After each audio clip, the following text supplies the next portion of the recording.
A tattoo parlor is a place of transformation, a space where people go to mark their bodies with symbols of their identity, their passions, their deepest beliefs. It's a place of trust, where a client puts their skin, their very self, into the hands of an artist. But what happens when that trust is a weapon? What happens when the artist is not a creator, but a collector? In a city that prides itself on its edgy, artistic soul, one tattoo parlor became a silent, hidden stage for a series of terrifying crimes, and the art that was left behind was not a symbol of identity, but a permanent, indelible mark of a nightmare. Before we pull back the curtain on this dark studio, make sure you hit that subscribe button and click the notification bell. You will not want to look away from what this artist created. The first girl was a ghost. She was found by a sanitation worker in the pre-dawn gloom, propped carefully against the graffiti-covered wall of an alley in the city's Bohemian warehouse district. She was dressed in clean, simple clothes, her hands folded peacefully in her lap. Her face was pale, almost translucent in the gray light, her eyes closed as if she were merely sleeping. There were no obvious signs of violence, no blood, no struggle. To the first officer on the scene, it looked like a tragic but all too common overdose. Another young life lost to the city's dark underbelly. But when the medical examiner, a sharp, experienced woman named Dr. Alves, arrived and began her preliminary examination, she found the detail that turned a routine tragedy into the beginning of a nightmare. On the victim's back, covering the entire space from her shoulders to her waist, was a stunningly beautiful, incredibly intricate, and brand new tattoo. It was a masterpiece of the art form, a hyper-realistic depiction of a pair of angel's wings, each feather rendered with an almost microscopic precision. The skin around the tattoo was red, swollen, and inflamed. The tattoo was not just new, it was hours old. Detective Maya Singh arrived to a scene that was already buzzing with a quiet, disturbed energy. Maya was a detective who thrived on details, on the small, overlooked pieces of a puzzle that others dismissed. She had a reputation for being relentless, a woman who saw patterns where others saw only chaos. As she looked at the young, nameless victim, she felt a profound sense of wrongness. There's no needle marks on her arms, her neck, anywhere. Dr. Alves told her, her voice low. Toxicology will take time, but this doesn't feel like an OD. And this, she gestured to the tattoo. This is not normal. A piece this large, this detailed. It would take dozens of hours, multiple sessions over weeks, maybe months. And it would be excruciatingly painful. Look at the shading, the depth. The girl would have been in agony. And yet, there are no signs that she was restrained. It doesn't make any sense. The girl had no identification, no phone, no purse. She had been wiped clean of her identity, and in its place, she had been given a new one, a permanent, indelible mark of an angel. The cause of death was a mystery. The tattoo was a riddle. The first break came from a missing persons report. The victim was identified as Sarah Jenkins, a quiet, 19-year-old college student who had been volunteering at a local homeless shelter. She was a good kid, a girl who, by all accounts, had never had a tattoo in her life and had a deep fear of needles. The idea that she would voluntarily get such a massive piece of body art was ludicrous to everyone who knew her. The investigation into her last known hours led them to a dead end. She had left the shelter at 9 p.m., her usual time, for the short walk to the bus stop. She had never made it. There were no witnesses, no security footage. She had simply vanished into the night. The toxicology report came back with a bombshell. Sarah had not overdosed. She had died from a massive, lethal dose of a powerful, fast-acting anesthetic, a drug used in hospitals for major surgery. But she hadn't been injected with it. She had inhaled it, likely through a mask. The killer had rendered her unconscious, a silent, unmoving canvas for his art. He was not just a tattooist. He was a monster with the cool, methodical precision of a surgeon. As the city reeled from the news of the angel maker, as the media had dubbed the killer, a second girl was found. The scene was sickeningly similar. A different alley, but the same careful, peaceful posing. The same lack of violence. and the same impossible, brand-new masterpiece tattoo. This time, it was a sprawling, intricate depiction of a phoenix, its fiery wings wrapping around the victim's torso. She was another Jane Doe, another ghost. Maya Singh felt a cold dread settle in her gut. This was a serial predator, a man with a unique, terrifying, and deeply personal ritual. He was not just killing these girls. He was transforming them. He was an artist, and these innocent, unwilling girls were his canvas. The second victim was identified as Emily Carter, a 20-year-old runaway who had been living on the streets.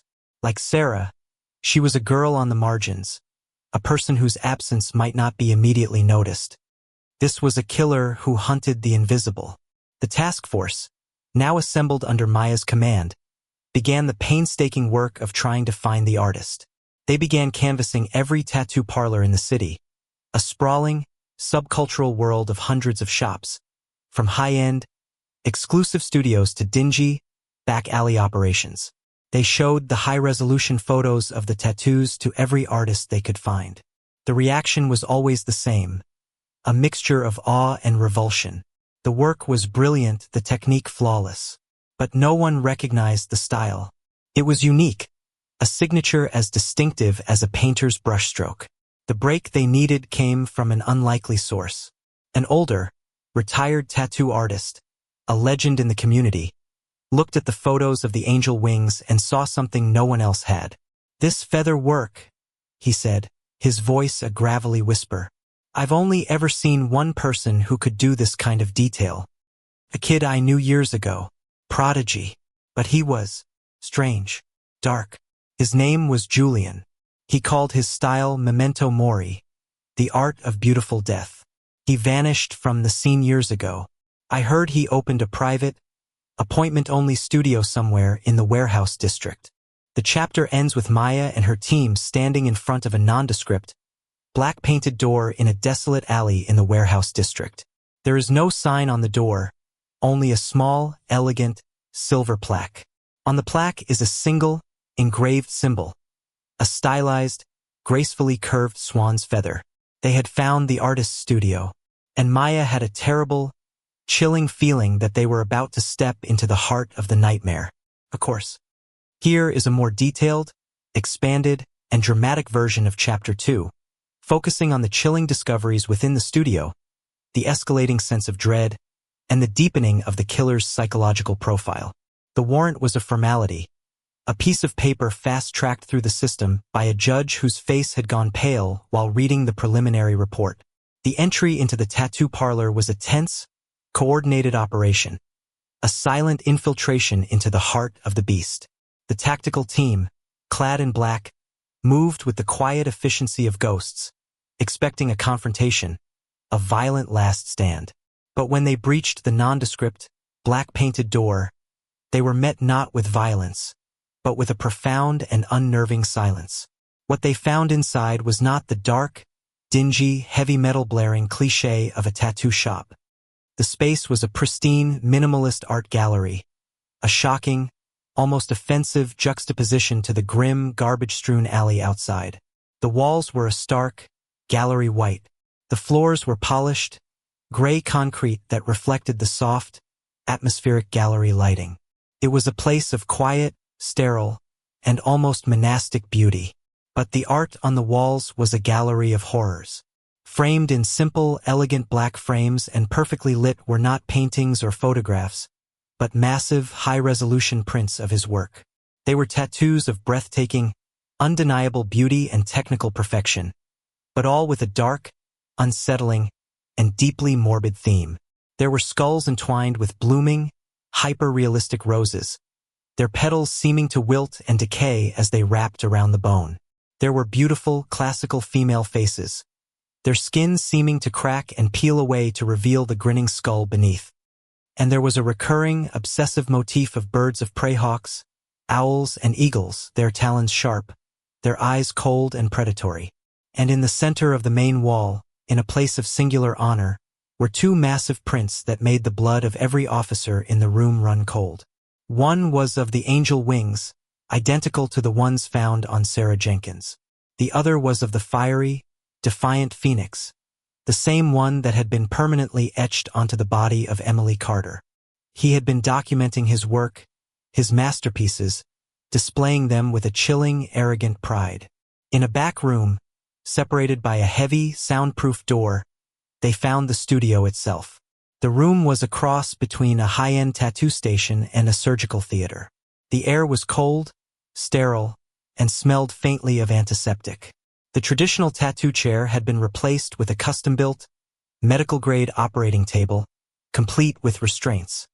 Next to it was not a small, cluttered tattooist's tray, but a gleaming stainless steel surgical cart. And on that cart, next to the sterile, neatly arranged tattoo guns and pots of custom-mixed ink, was a sophisticated, portable anesthesia machine and a row of canisters of the same hospital-grade anesthetic that had been used to kill the girls. But the most chilling discovery, the one that would haunt the dreams of every detective on the scene, was in a locked, walk-in, commercial-grade refrigerated storage unit in the far corner of the room. Inside, they found not bodies but a library of human skin. Dozens of pieces, carefully preserved, tanned, and stretched like leather canvases onto small, black frames. Each piece was tattooed with a small, exquisite, and unique bird. There were wrens, finches, sparrows, hummingbirds, a gallery of the small, the delicate, the fragile. They were his practice canvases, his sketchbook, a gruesome testament to years of horrific, secret work. The horrifying truth was now undeniable. Sarah Jenkins and Emily Carter were not his first victims. They were just the first ones he had chosen to display.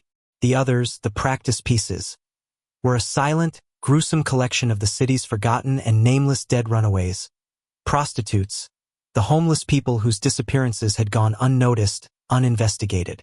He had been honing his craft for years, perfecting his technique on the invisible, the voiceless, before he was ready for his grand public debut. The owner of the studio, the artist known as Julian, was gone. He had vanished like a ghost, but he had left behind a wealth of evidence, a detailed portrait of his own monstrous psyche. A search of the studio's business records, all meticulously kept on a laptop, gave them his real name, Julian Hess. And a background check on that name revealed a sealed juvenile record, a series of arrests as a teenager for the ritualistic torture and killing of small animals. He was a classic textbook psychopath who had, as they so often do, escalated from animals to humans. He had simply found a way to disguise his bloodlust as art. The investigation now had a name and a face, a handsome, intense-looking man in his late 20s, his piercing eyes staring out from his driver's license photo. But the man himself was a ghost. His apartment, when they finally located it, was almost empty. He had cleared it out, leaving behind nothing but a few pieces of sparse, modern furniture. He had been living a quiet, isolated, almost monastic life, his only contact with the world through his dark, twisted, and now infamous art. The manhunt for Julian Hess began, a desperate race against time. The city was in a panic. The monster was not just real, he had a name, a face, and he was one of them. And no one knew where, or when, the artist would choose to begin his next masterpiece. Maya Singh stood in the silent, terrible studio, surrounded by the ghosts of dozens of unknown victims.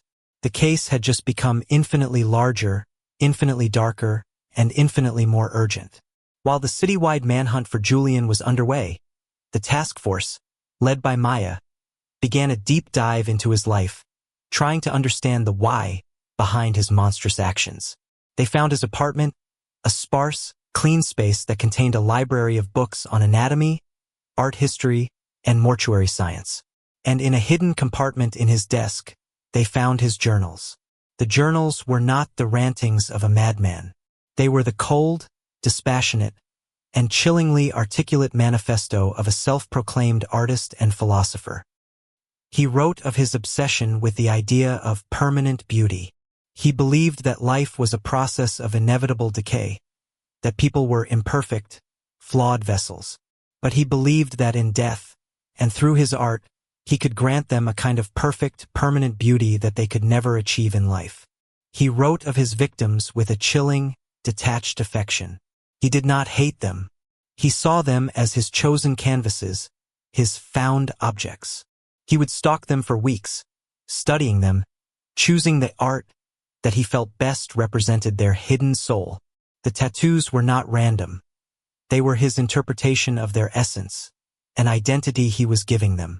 Sarah, the quiet, gentle volunteer, became an angel. Emily, the fiery, resilient runaway, became a phoenix. In his twisted, narcissistic mind, he was not a killer.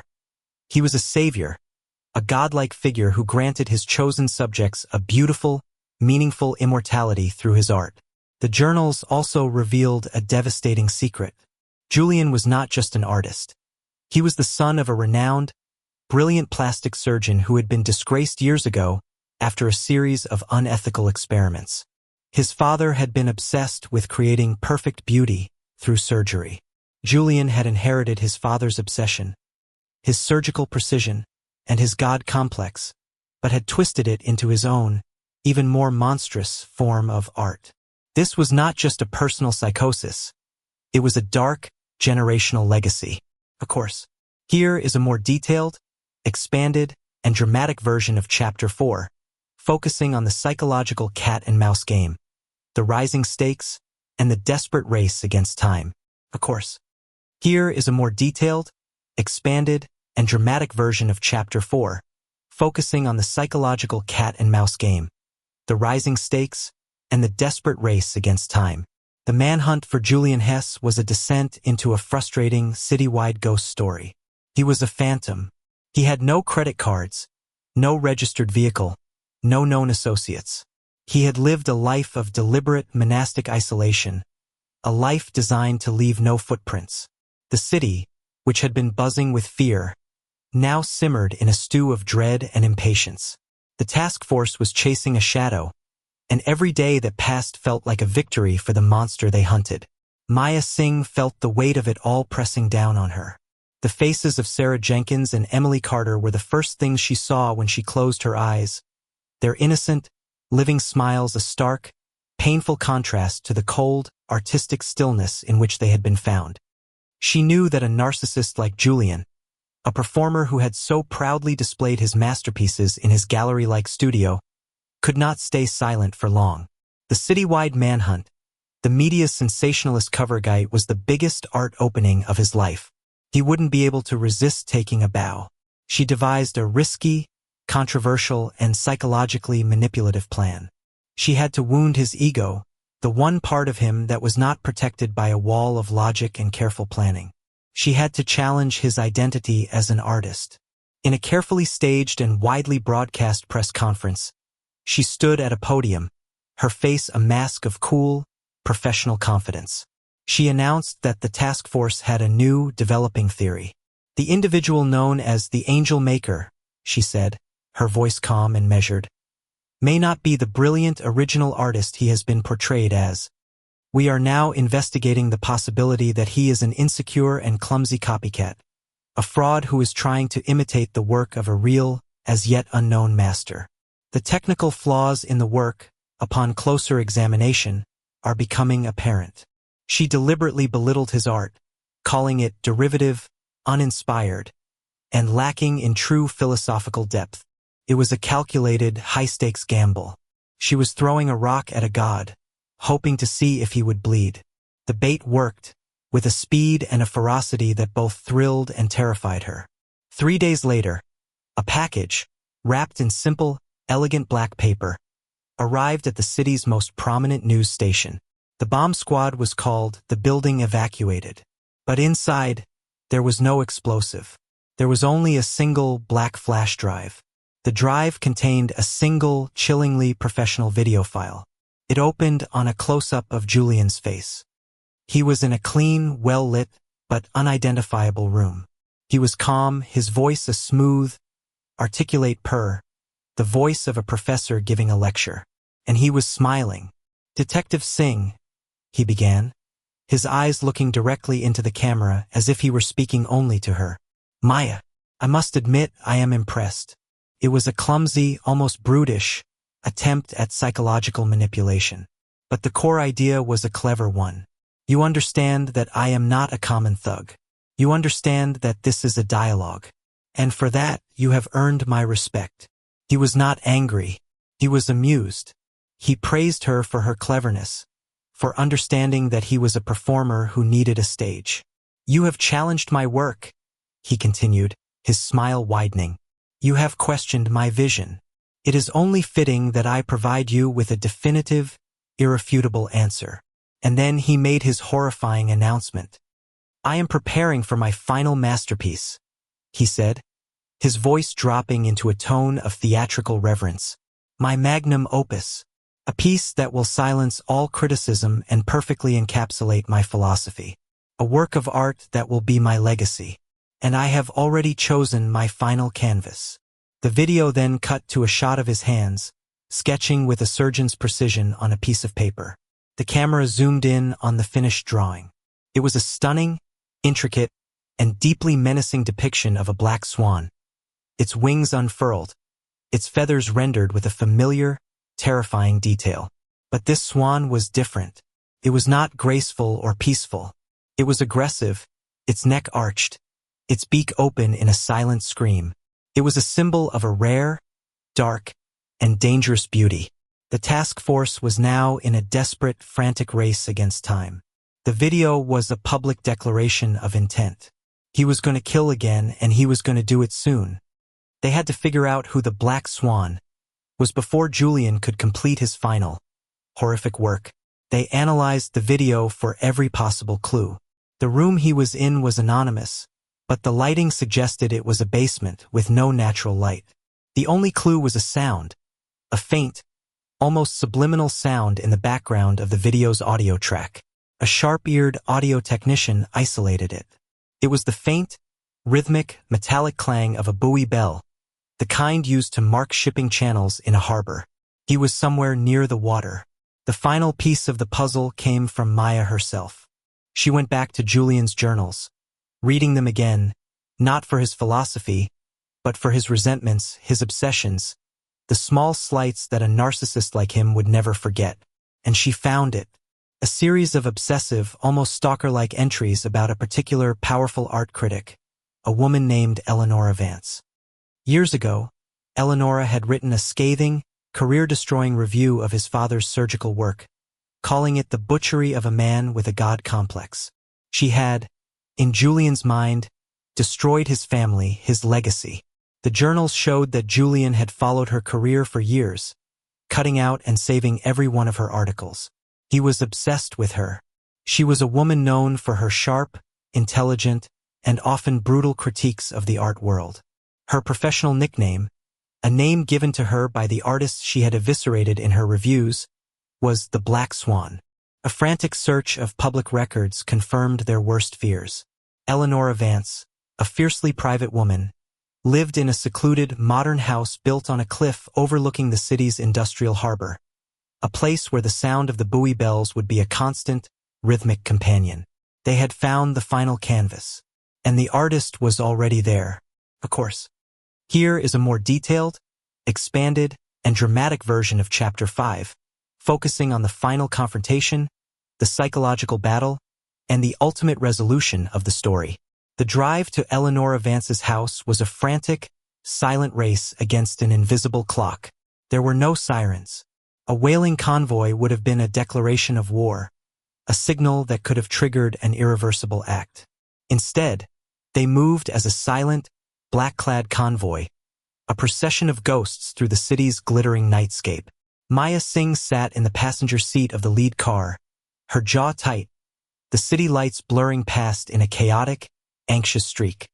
The rhythmic, distant clang of the buoy bells, the sound that had been their only clue, grew louder as they approached the harbor, an eerie metronomic countdown to a confrontation she knew would be fought not with bullets, but with words. The house itself was a fortress of glass and steel, perched on the edge of a cliff like a modernist bird of prey. It was cold and intellectual, a place of sharp angles and minimalist design, a perfect reflection of the woman who lived there. It was also dangerously isolated. The SWAT team, their movements fluid and practiced in the darkness, set up a silent perimeter in the coastal scrub, their night vision goggles painting the world in eerie shades of green. The plan was a silent, strategic infiltration. Maya and her most trusted tactical sergeant, a man named Russo, made the final approach. The sea air was cold and sharp, filled with the scent of salt and low tide. They found the point of entry exactly where Julian's arrogance had suggested it would be. A large sliding glass door on the lower level, a patio that overlooked the dark, churning water of the harbor, was slightly ajar. It was not an oversight. It was an invitation. Julian, the ultimate performer, wanted his audience for the final act. They slipped inside, their weapons drawn, every sense on high alert. The house was unnaturally quiet. The only sound the faint, rhythmic clang of the buoy bell, the soft hum of the high-end air conditioning, and the frantic pounding of Maya's own heart.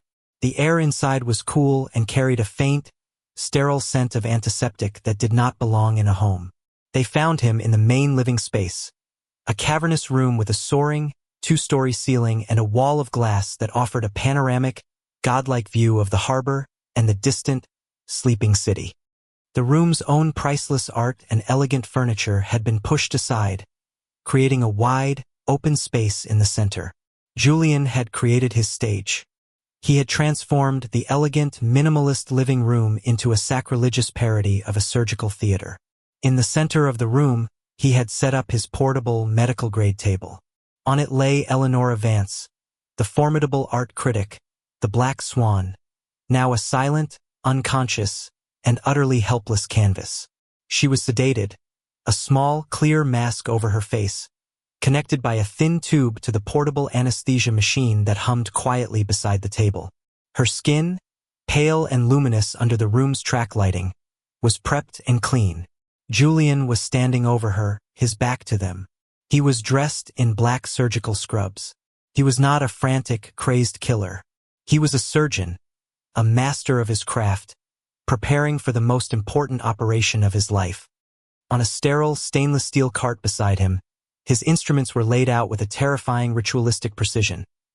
The sleek, black tattoo gun, a row of ink pots filled with custom-mixed pigments, and a set of gleaming, custom-made surgical tools that glinted in the low light. "It's a beautiful canvas, isn't it, detective?" Julian said, his voice calm and conversational, without turning around. The sound, so normal and articulate, was a shocking violation of the tense silence. He had known they were there. He had been expecting them. "The skin has been well maintained. A life of privilege. It will hold the ink perfectly. A fitting medium for my final statement." "It's over, Julian," Maya said, her voice a low, steady command, her weapon trained on the center of his back. Russo fanned out to the side, creating a crossfire position. "Step away from her." Slowly, Julian let out a soft, almost amused, chuckle. He turned around, his hands held up in a gesture of mock surrender. There was no fear in his eyes, only a look of profound, almost ecstatic artistic focus. "Over? Detective, it has just begun. This is the culmination of my life's work. My magnum opus. The piece that will finally make the world understand my philosophy. You should feel privileged. You are the first to witness its creation." This was the moment Maya had prepared for, the moment her years of training and her deep dive into his twisted psyche had led to. The SWAT team was in position, a whisper of command in her earpiece away from storming the room. But she knew that a bullet would not be the thing to stop him. It would only end him. It would not defeat him. She had to dismantle the man, not just his body. "I've read your journals, Julian," she began, taking a small, calculated step into the room, into his sacred space. "I understand your philosophy. The idea of permanent beauty. The preservation of a perfect moment from the ugliness of decay." Julian's eyes lit up, a feverish, messianic glow. He was a professor whose student had finally, brilliantly understood the lesson. "Exactly. You do see. So few are capable. He gestured with a surgeon's grace to the unconscious woman on the table, "is a creature of words, of ephemeral, acidic opinions. She built her career on tearing down the permanent, on destroying beauty with her clumsy, inadequate language. I will give her a new kind of permanence, a new, more profound legacy. I will turn the critic into the art. It is the ultimate act of poetic justice. She will become the thing she could only ever talk about. But is it your art, Julian? Maya countered, her voice still calm, still conversational, a surgeon probing for a weakness. Or is it just an echo of your father's? He was the one obsessed with perfection, the one who saw people as flawed objects to be corrected with a knife. You're not a creator. You're a ghost living in his shadow. You're still trying to win the approval of a monster. For the first time, a flicker of something raw and ugly, a deep, ancient pain crossed Julian's face. The calm, narcissistic composure began to crack and splinter. My father was a butcher, he spat, the words laced with venom. He used a scalpel to create cheap, commercial facsimiles of beauty for the vain and the wealthy. I use a needle to reveal the essential truth that is already there. Is that the truth you revealed in Sarah Jenkins? Maya pressed, her voice gaining a harder, colder edge. A 19-year-old girl who spent her free time helping the homeless. Was her essential truth that she was an angel? Or was that just your fantasy, your label? You didn't reveal her soul, Julian. You stole it. You erased her and replaced her with your own signature. She took another step, her presence filling the room, her words a relentless assault. She was turning his canvases back into people. What about Emily Carter?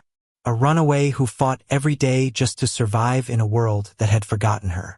You turned her into a phoenix, a beautiful symbol, but you didn't see the real girl, the real fire and resilience that was already inside her.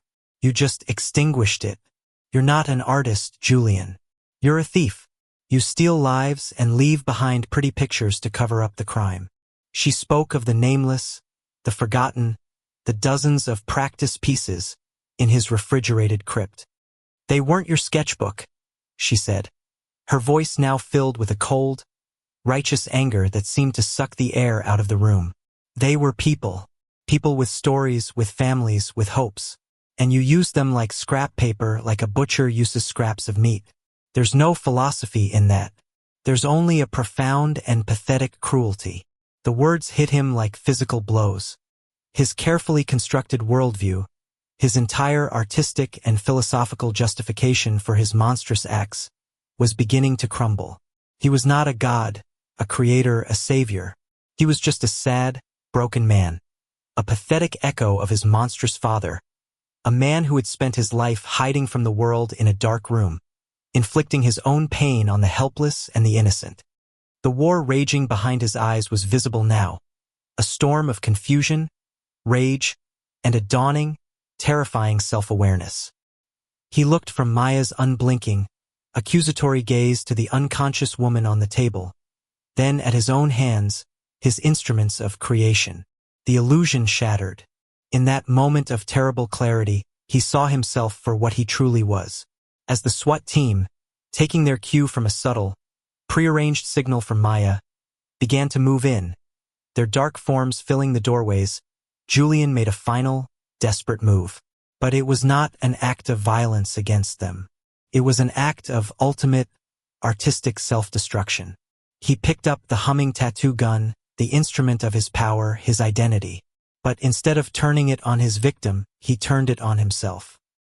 He plunged the needle deep into his own forearm, dragging it across his skin in a savage, meaningless line, a final, spastic, and ugly stroke of a broken artist destroying his last and most intimately known canvas. He was subdued without a shot being fired, collapsing not from a bullet, but from the sheer, crushing weight of his own broken reality. He was a weeping, incoherent shell, the great artist reduced to a pathetic, sobbing child. The reign of the Angel Maker was over. Eleanor Vance, the final, unfinished masterpiece, was safe.